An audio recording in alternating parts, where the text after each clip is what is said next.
BRS నేతల అరెస్ట్ను ఖండించారు మాజీ మంత్రి బీఆర్ఎస్ వర్కింగ్ ప్రెసిడెంట్ కేటీఆర్.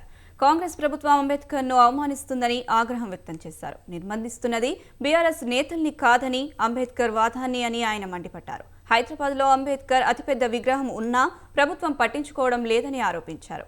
కనీసం తాళాలు తీయడం లేదని, శుభ్రం చేయడం లేదని కేటీఆర్ అన్నారు.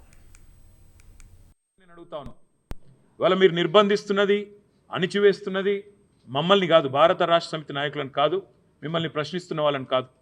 మీరు నిర్బంధిస్తున్నది ఆ 125 ఫీట్ల ఎత్తున ఈరోజు మొత్తం హైదరాబాద్ను, మొత్తం భారతదేశానికి స్ఫూర్తినిచ్చే విధంగా అక్కడ నిలుచొని ఉన్న మహానుభావుడు అంబేద్కర్ గారిని మీరు నిర్బంధిస్తూ ఉన్నారు.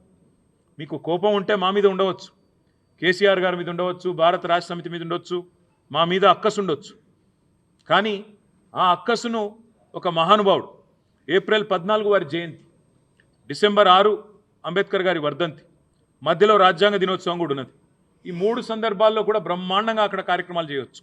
డాక్టర్ బాబాసాహెబ్ అంబేద్కర్ దగ్గర విగ్రహం దగ్గర ఒక అద్భుతమైన మ్యూజియం కూడా ఏర్పాటు చేసినాం. దాన్ని ఈరోజు వరకు మీరు పట్టించుకోరు. కనీసం తాళాలు కూడా తెరవకుండా గేట్లకు తాళాలు వేసి పెట్టి అపరిశుభ్రంగా ఈరోజు ఆ మహనీయుణ్ణి అవమానించే విధంగా వారిని కూడా నిర్బంధించి పెట్టింది కాంగ్రెస్ పార్టీ అని చెప్పడంలో ఎలాంటి రెండో ఆలోచన కానీ రెండో అభిప్రాయం కానీ మాకు లేనే లేదు.